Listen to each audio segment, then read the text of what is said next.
Hello everyone, आज हम बात कर रहे हैं routine and basic stain of general procedure of haematoxylin and eosin stain. Haematoxylin and eosin stain जो है वो स्पेशल स्टेन होती है हिस्टोलॉजी की। हिस्टोलॉजी में जो टिश्यू की डेमोन्स्ट्रेशन के लिए बहुत सारे जो टिश्यू होते हैं, वेरियस टाइप के टिश्यू, उनको डेमोन्स्ट्रेशन करने के लिए रूटीन और बेसिक जो सबसे ज़्यादा यूज़ होती है वो स्टेन है हेमेटोजाइलिन एंड इयोसिन स्टेन। इसको एच एंड ई स्टेन भी कहते हैं। तो अभी पहले बेसिक जानते हैं कि बेसिक स्टेन का फॉर्मूला क्या होता है। जैसे कि हर एक चीज का एक बेसिक होता है। जैसे कि अगर मैं बात करूं हेमेटोलॉजी की,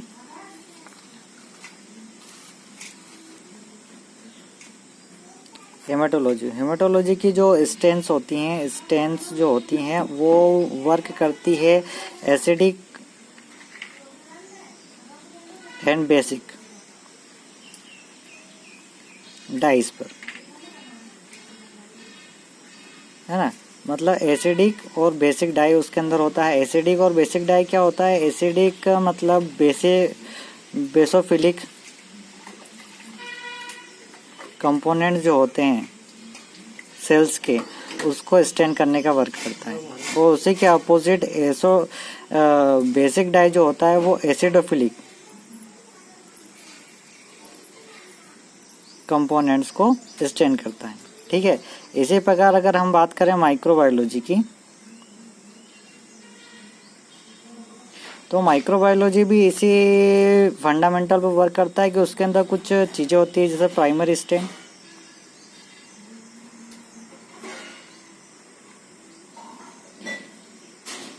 फिर उसके बाद होता है मोडेंट,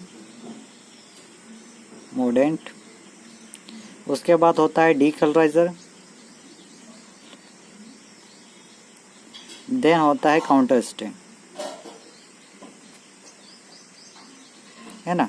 तो प्राइमरी स्टेन कोई सा भी जो पॉजिटिव ऑर्गेनिज्म होता है उसको स्टेन करने का वर्क करता है। मॉडरेंट क्या होता है? जो प्राइमरी स्टेन आपने यूज किया इसकी रिएक्शन को बढ़ा देता है, मतलब इंक्रीज कर देता है। डीकलराइजर क्या होता है? मान लीजिए अगर नेगेटिव बैक्टीरिया या एक्सवाइडेज कोई भी अगर ऑर्गेनिज्म हुआ तो डी का मतलब होता है रिमूव, और उसके पीछे कोई सा भी वर्ड अगर लगा हो तो उसको रिमूव करना। तो डी और किसको रिमूव करना? कलराइजर को, मतलब कलर को वहां से रिमूव करना। तो कलर को रिमूव कर देता है अगर वह नेगेटिव बैक्टीरिया या नेगेटिव ऑर्गेनिज्म है। और काउंटर स्टेन नेगेटिव बैक्टीरिया और लास्ट का जो स्टेन करने का वर्क करता है वो काउंटर स्टेन करता है। इसी प्रकार हिस्टोलॉजी में भी कुछ बेसिक होते हैं। तो बेसिक स्टेप क्या होते हैं? सबसे पहले होता है इसमें हेमेटोजाइलिन इयोसिन के लिए ड्राइंग। ठीक है। तो उसको ड्राई करने के लिए क्या किया जाता है? सेक्शन की स्लाइड को इंक्यूबेटर या हॉट एयर ओवन के द्वारा इसको ड्राई करते हैं। ड्राई करने के बाद होता है डी पैराफिनाइज, है ना। अब जैसे मैंने पहले ही बताया था, डी मतलब रिमूव करना, पैराफिनाइज उसके बाद का वर्ड। तो किसको रिमूव करना? पैराफिन वैक्स को रिमूव करने की प्रोसेस। अब पैराफिन वैक्स को किसके द्वारा रिमूव कर सकते हैं? एक तो गर्म करके, है ना। स्लाइड को आप किसी भी प्रकार से हीटिंग करके, जो स्लाइड वार्मर होता है उसके द्वारा आप उसकी पैराफिन वैक्स को रिमूव कर सकते हैं, या जाइलिन के द्वारा भी कर सकते हैं, क्योंकि जाइलिन और अल्कोहल आपस में मिक्सेबल नहीं होते। जैसे कि वाटर में आप ऑयल की ड्रॉप डालें तो ऑयल और वाटर आपस में मिक्सेबल नहीं होते, कहते हैं आप उसको मिक्स करने की कोशिश कीजिए। उसी प्रकार जब वैक्स और पैराफिन को भी आप मिक्स करने की कोशिश करो तो वो आपस में मिक्सेबल नहीं होते, इसलिए आप उसके द्वारा आप उसको रिमूव कर सकते हो। देन होता है हाइड्रेशन हमेशा डिक्रीजिंग सीरीज ऑफ एल्कोहल्स होते हैं। डिक्रीजिंग सीरीज मतलब 100, 90, 70, 50 इस टाइप की, मतलब घटते हुए क्रम में, ज्यादा से कम की ओर में डिक्रीजिंग सीरीज का यूज किया जाता है। ठीक है। हाइड्रेट का मतलब आपको किसी सॉल्यूशन में, जैसे कि आपने डीपैराफिनाइज किया, डीपैराफिनाइज में आपने स्लाइड को क्या किया? गर्म किया, है ना, वार्म किया, मतलब आपने उसको गर्म किया, तो आपका टिश्यू सेक्शन क्या हो गया? बिल्कुल ड्राई हो गया। अब उसके अंदर कुछ भी वाटर केमिकल कुछ भी प्रेजेंट नहीं है, तो उसको आप हाइड्रेट करना पड़ेगा, तभी तो दूसरे केमिकल्स उसमें वर्क करेंगे। तो हाइड्रेट करने के लिए आप उसको एल्कोहल का यूज करते हैं। देन आपकी आती है स्टेनिंग्स, है ना। मेन जो है आपका स्टेनिंग का आ गया। स्टेनिंग क्या होता है कि स्टेनिंग जितने भी टाइप्स के उसके सॉल्यूशन यूज होते हैं, जितने भी टाइप के एच&डी स्टेन के अंदर सॉल्यूशन यूज होते हैं वो स्टेनिंग प्रोसीजर के अंदर कंप्लीट हो जाते हैं। देन आप करते हैं डिहाइड्रेशन। डी देखिए यहाँ पे लगा है डी, और हाइड्रेशन मतलब वाटर, और यहाँ पे है डी, मतलब वाटर को रिमूव करने की प्रोसेस।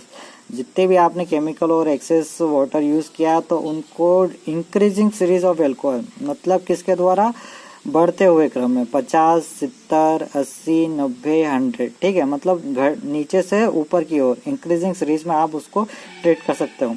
डिहाइड्रेशन, जैसे बॉडी में वाटर का लेवल कम हो जाता है वो डिहाइड्रेशन हो जाता है। इसी प्रकार जब आपको किसी का वाटर लेवल कम करना है तो आपको हीटिंग करनी पड़ेगी। जैसे कि आप किसी दूध को गर्म कर रहे हो या पानी को गर्म कर रहे हो और उसमें किसी चीज़ को तोड़ना हो आपको, मतलब उसका वाटर लेवल आपको कम करना है, तो आप गैस की चाल बढ़ा दोगे, है ना, मतलब उसकी हीटिंग लेवल को आप बढ़ा दोगे। तो जैसे आप उसको इंक्रीज करोगे तो आपका वाटर लेवल कम हो जाएगा। तो इसी प्रकार इंक्रीजिंग सीरीज, तो आप हमेशा ध्यान रखें कि डिहाइड्रेशन इंक्रीजिंग सीरीज तो होता है और हाइड्रेशन हमेशा डिक्रीजिंग, तो इस प्रकार आप कभी नहीं भूलेंगे। क्लियरिंग के लिए बेस्ट एजेंट है जाइलिन, तो क्लियरिंग करते हैं अपन जाइलिन से।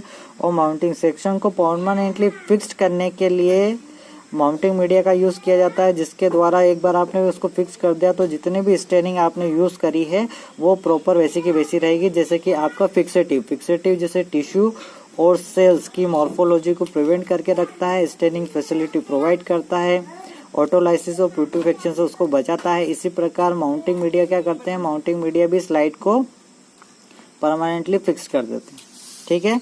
अब बेसिक अगर प्रिंसिपल की बात करें तो प्रिंसिपल बेसिकली ये होता है कि जितने भी उसके अंदर केमिकल यूज़ होने वाले हैं, स्पेशली स्ट्रेंस या स्पेशल सोल्यूशन जो यूज़ होते हैं, उनका वर्क क्या था, इसी प्रकार का प्रिंसिपल बनाया जाता है। तो इसमें जो बेसिकली जो इम्पोर्टेंस है तो वो है हेमेटोजाइलिन, एलम और ईओसिन। तो हेमेटोजाइलिन का वर्क क्या होता है, हेमेटोजाइलिन जो होता है वो न्यूक्लियस को ब्लू कलर प्रोवाइड करता है, ठीक है। और एलम क्या करता है, एलम जो होता है वो हेमेटोजाइलिन, मतलब हेमेटोजाइलिन की रिएक्शन को बढ़ा देता है, मतलब इंक्रीज कर देता है, मतलब ये मोर्डेंट की तरह वर्क करता है जो कि प्राइमरी स्टेन की रिएक्शन को बढ़ा देता है। ईओसिन एक काउंटर स्टेन के रूप में यूज़ करते हैं जो कि साइटोप्लाज्म को पिंक कलर प्रोवाइड करता है। तो बेसिकली कहीं पर भी किसी भी ऑप्शनल या एग्जाम में भी आ जाए तो आपको ध्यान रखना है हेमेटोजाइलिन हमेशा न्यूक्लियस को कलर करता है, और कलर कौन सा करता है, ब्लू कलर, ठीक है। और इसी प्रकार साइटोप्लाज्म को ईओसिन वर्ड कहीं पे भी आ जाए, ईओसिन का कलर ही बेसिकली पिंक होता है, तो वो साइटोप्लाज्म को ही कलर करता है और वो भी पिंक कलर में करेगा, ठीक है। तो बेसिकली आपको हमेशा याद रहेगा कि ईओसिन हमेशा साइटोप्लाज्म को पिंक कलर प्रोवाइड करता है और हेमेटोजाइलिन न्यूक्लियस को ब्लू कलर प्रोवाइड करता है, ठीक है। इसी प्रकार अगर इसके रिएजेंट पे ध्यान दे तो हेरिस हेमेटोजाइलिन इसका स्टेन है। अब अगर इसके रिएजेंट की बात करें तो हेरिस हेमेटोजाइलिन इसका मेन रिएजेंट है, यहाँ एन है, ठीक है। और ईओसिन सॉल्यूशन इसका सेकेंडरी सॉल्यूशन है, और इसमें जो यूज़ होता है नेक्स्ट 0.5% वॉल्यूम पर वॉल्यूम HCl होता है और डाइल्यूट अमोनियम वाटर। ये बेसिक सॉल्यूशन और रिएजेंट्स हैं जो इस स्टेन में यूज़ किए जाते हैं। जैसे अब अगर प्रोसीजर की बात कर रहे हैं तो प्रोसीजर भी आपका सेम ही रहेगा, जैसे कि मैंने आपको बेसिक स्टेप बताई थी। सबसे पहले स्लाइड को ड्राई करेंगे, तो स्लाइड को ड्राई करने के लिए हॉट एयर ओवन का यूज़ कर लेते हैं, ठीक है। और देन उसके बाद डीपैराफिनाइज, है ना, तो डीपैराफिनाइज विद द हेल्प ऑफ, मतलब जाइलिन की हेल्प से उसको डीपैराफिनाइज करते हैं फॉर 3 to 4 मिनट, है ना, मतलब 3 से 4 मिनट जाइलिन के सॉल्यूशन में रखेंगे तो वो डीपैराफिनाइज्ड हो जाएगा। देन उसके बाद क्या आता है, hydration by decreasing series of alcohol, ठीक है। शॉर्ट में लिखा है, आप इस प्रकार भी एग्जाम में लिख सकते हैं अगर आपके पास टाइम कम पड़ा है। बाकी तो आपको फुल्ली डिटेल लिखनी है। रीजेंट भी आपको प्रिपरेशन करना पड़ेगा कि रीजेंट आपको किस प्रकार प्रिपेयर किया। ये आपको गोटकर में अच्छे से मिल जाएगा, अवेलेबल बहुत सारी बुक्स में मिल जाता है, ठीक है। और तो ये क्या करा आपने, हाइड्रेशन किया by decreasing series of alcohol, मतलब 100 को एब्सोल्यूट एल्कोहल भी कहते हैं, और 90% वॉल्यूम पर वॉल्यूम एल्कोहल है, यहाँ मैं लिखना भूल गया थोड़ी। तो ये भी 30 से 60 सेकेंड के लिए यूज़ करते हैं, और 70% वॉल्यूम पर वॉल्यूम एल्कोहल, 30 से 60% सेकेंड, मतलब कि किसी जार है और जार में आपको एक स्लाइड रखना है, ठीक है। ये स्लाइड को आपको रखना है सिर्फ 30 से 60 सेकेंड। जैसे 30 से 60 सेकेंड हो गया, आपने इसको यहाँ से रिमूव कर दिया। इस प्रकार इसको ट्रीट करा जाता है, ठीक है। ट्रीट करने के बाद स्टेनिंग प्रोसीजर है। स्टेनिंग प्रोसीजर बहुत अच्छे से देखिएगा क्योंकि यही मेन है। सबसे पहले तो हेरिसिमेटोजाइलिन सोल्यूशन जो कि आपका प्राइमरी है, मतलब सबसे पहले यूज़ होने वाला है, ठीक है, 3 से 5 मिनट के लिए, 3 से 5 मिनट के लिए करते सही उसको देन टेप वाटर होता है, मतलब बहता हुआ जो पानी होता है उसके द्वारा उसको वॉश आउट कर दिया था, ठीक है। उसके बाद जैसे ही आपने वॉश किया क्विकली, मतलब तुरंत ही उस स्लाइड को 0.5% वॉल्यूम पर वॉल्यूम HCl में डिप कर देते हैं। डिप करना मतलब वन टाइम डिप, जैसे कि कोई जार रखा है या कंटेनर रखा है आपका, तो ये जैसे कि कंटेनर रखा है और आपको किसी स्लाइड को डिप करना है, ये आपकी स्लाइड है, तो इसको वन टाइम डिप मतलब एक बार आपने इसको डुबोया और निकाल लिया, ठीक है, उसको कहते हैं वन टाइम डिप, मतलब डुबोया और निकाला, ठीक है। तो उसको वॉश करने के बाद आपने क्विकली उसको 0.5% वॉल्यूम पर वॉल्यूम HCl में डिप करके उसको निकाल लेते हैं। फिर उसी टाइम क्विकली आप क्या करते हैं, उसी टाइम जिसे आपने डिप करके निकाला उस स्लाइड को टेप वाटर से वॉश कर देते हैं। मतलब आपने क्या किया, यहाँ देखिए, आपने स्टेन परफॉर्म करी, स्टेन परफॉर्म करने के बाद वॉश किया, फिर एक चीज़ परफॉर्म करी, फिर उसके बाद वॉश किया, फिर आपको क्या करा, several time dip ammonium water, मतलब आपके जो सोल्यूशन थे आपको याद है ना, हेरिसिमेटोजाइलिन, इयोसिन, 0.5% वॉल्यूम पर वॉल्यूम अल्कोहल और डाइल्यूट अमोनियम वाटर।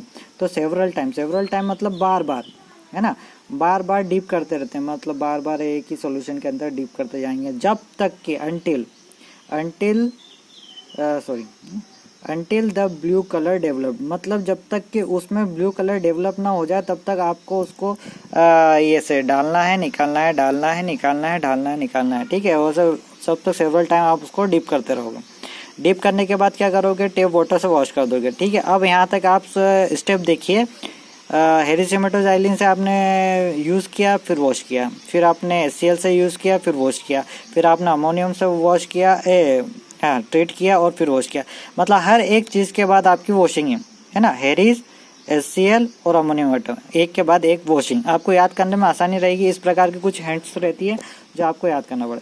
वॉशिंग के बाद आपने फिर से उसको ट्रीट किया, रिंस किया 95% अल्कोहल से। रिंस का मतलब होता है उससे निकालना, ठीक है। कितने सेकंड में आपने निकाला, 30 से 60 सेकंड। इसको 30 से 60 सेकंड की स्टेन भी कहा जाता है, क्योंकि हर टाइमिंग जो रहती है, हर जो बेसिकली स्टेप्स की रहती है 30 से 60 सेकंड है, 30 से 60 सेकंड ही रहती है।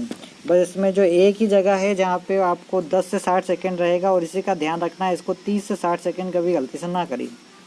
तो काउंटर स्टेन आप यूज़ करोगे, अब मतलब लास्ट स्टेन सॉल्यूशन आपका यूज़ कर लिया है, आप सारे रिएजेंट आपने पूरी प्रोफाइल यूज़ कर लिए, इयोसिन का यूज़ किया आपने 10 से 60 सेकंड के लिए, आपके सारे रिएजेंट कंप्लीट हो गए। हेरिसिमेटोजाइलिन यूज़ हो गया, आपका इयोसिन यूज़ हो गया, आपका HCl यूज़ हो गया और अमोनियम वाटर यूज़ हो गया, ठीक है। अब आपने क्या करा, काउंटर स्टेन इयोसिन का यूज़ कर लिया फॉर 10 सेकेंड के। Then drain staining solution, drain मतलब आपकी स्लाइड के ऊपर कोई सोल्यूशन रखा और आपने उसको उड़ेल दिया, मतलब उसको पूरे के पूरे तरह से झटक लिया या गिरा दिया उस सोल्यूशन को, तो उसको कहते हैं ड्रेन करना, ठीक है। अब ड्रेन करने के बाद आपकी फिर वही स्टेप आ गई, डिहाइड्रेशन। डिहाइड्रेशन आप किससे करेंगे, बाय इंक्रीजिंग सीरीज। आप सभी को पता है आपके डिहाइड्रेशन आप किससे करते हो, इंक्रीजिंग सीरीज से, और हाइड्रेशन करते हो आप डिक्रीजिंग से। तो इंक्रीजिंग मतलब बढ़ते हुए कम, 70, 90 एब्सोल्यूट और एब्सोल्यूट, है ना। एब्सोल्यूट मतलब 100%, 70, 95 और 100। आप ऐसा नहीं कर सकते, आप यहाँ 50, 70, 80, 95 और 100 ऐसा करके भी लिख सकते हो, ठीक है। तो मतलब इंक्रीजिंग सीरीज आपको लिखनी है, डिक्रीजिंग सीरीज नहीं लिखनी है। और सभी सॉल्यूशन के अंदर आपको डीप करना है 30 से 60 सेकंड, 30 से 60 सेकंड, 30 से 60 सेकंड, 30 से 60 सेकंड, ठीक है। तो थियोरेटिकल ऐसे लिखा जाता है, 70% एल्कोहल में 30 से 60 सेकंड के लिए आपने डीप किया, फिर 95% वॉल्यूम पर वॉल्यूम अल्कोहल का 30 से 60 सेकंड के लिए डीप किया। तो उसको शॉर्ट फॉर्म में आप ऐसे सॉल्यूशन लिख लीजिए और साइड में आप लिख लीजिए 30 से 60 सेकंड में आपने उसको डीप किया, ठीक है। लास्ट में आती है क्लियरिंग। क्लियरिंग हमेशा जाइलिन से ही की जाती है। जाइलिन को बेस्ट एजेंट्स और क्लियरिंग सॉल्यूशन कहा जाता है। कोई से भी कॉम्पिटिटिव एग्जाम में अगर आ जाए आपके जाइलिन मतलब क्लियरिंग एजेंट कौन सा है, तो आप जाइलिन लगा दीजिए। और जाइलिन लिखा है और उसके नीचे अगर लिखा है कोई सा भी एजेंट और वहाँ लिखा है क्लियरिंग एजेंट, तो आप बेझिझक जाइलिन को आप वहाँ पे मार्क कर सकते हैं। तो जाइलिन के यहाँ 2 चेंजेस है। 2 चेंजेस मतलब 2 जार, अलग अलग 2 जार प्रेजेंट है यहाँ पे। ये हो गया 2 चेंजेस, मतलब जाइलिन से भरा हुए कोई 2 जार अलग अलग प्रेजेंट है, और उसमें आपने उस स्लाइड को अलग अलग ट्रीट किया। सबसे पहले आपने फर्स्ट वाले सॉल्यूशन से आपने ये फर्स्ट जाइलिन हो गया आपका, और ये सेकंड जाइलिन हो गया, ठीक है। तो फर्स्ट जाइलिन आपने 30 से 60 सेकंड के लिए डिप कर लिया और सेकंड जाइलिन में आपने 30 से 60 सेकंड के लिए डिप किया।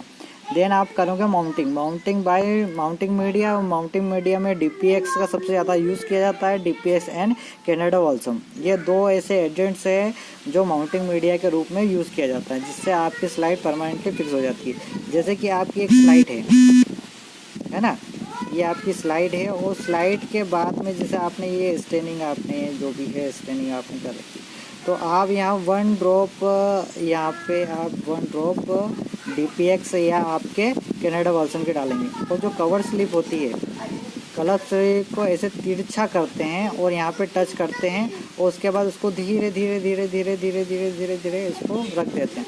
तो इस प्रकार क्या होता है कि जो आपकी स्लाइड होती है जहाँ पे आपका स्टेनिंग पोर्शन रहता है, वहाँ पे कवर स्लिप उसको कवर कर लेती है, ठीक है। और जो डीपीएक्स और कैनेडा बाल्सम होता है एज एडेसिव टाइप होता है, जो चिपकता है, जैसा कि लाइक गोंद या गम है ना, वो एडेसिव होता है जो चिपचिप करता है। तो इस प्रकार से क्या वो जो कवर स्लिप बहुत पतली रहती है, थिन लेयर की रहती है, वो जैसे आप उस पर रखते हो तो पूरी ये कवर्ड हो जाती है और परमानेंटली फिक्स हो जाता है। उसके बाद आप माइक्रोस्कोप की एग्जामिनेशन कर सकते हो ना। तो ये आपका बेसिकली था। थैंक यू, आशा करता हूँ आप सबको समझ में आया। लास्ट में मैं आपको स्लाइड दिखाना चाहूँगा कि जो साइट होती है ईओसिन और एचएनडी की, मतलब हेमेटोजाइलिन और ईओसिन की, वो इस प्रकार से होती है। जैसे कि आपके प्रिंसिपल में मैंने बताया था कि हेमेटोजाइलिन हमेशा ब्लू कलर प्रोवाइड करता है ना। तो ये ब्लू कलर ये न्यूक्लियस है ना। जितने भी आपको ब्लू कलर्स के दिख रहे हैं ये न्यूक्लियस है। एंड देन आपको मैंने बोला था कि साइटोप्लाज्म हमेशा पिंक कलर प्रोवाइड करता है। ये टिश्यू सेक्शन है, ये टिश्यू सेक्शन की लेयर्स हैं, ठीक है। और जहाँ पे भी आपको पिंक कलर दिख रहा है मतलब वहाँ साइटोप्लाज्म प्रेजेंट है ना। तो इस प्रकार से डेमोन्स्ट्रेट करते हैं। अब वो एमडी पैथोलॉजिस्ट देखते हैं कि किस प्रकार से इसमें डिजीज़ है या जो साइज़ है वो एक्चुअल साइज़ है कि नहीं है, क्योंकि ये उसमें फिर बहुत जूम करके वो देखते हैं कि वो न्यूक्लियस जो प्रेजेंट था है ना, वो उसी शेप का था या किसी और शेप का है, ठीक है। तो वो उनके तो ये इस प्रकार की स्लाइड दिखाई देती है। ब्लू कलर के जो डॉट्स दिख रहे हैं ये न्यूक्लियस है, न्यूक्लियस को ब्लू कलर प्रोवाइड करता है और साइटोप्लाज्म को पिंक कलर प्रोवाइड करता है ना। ठीक है, थैंक यू।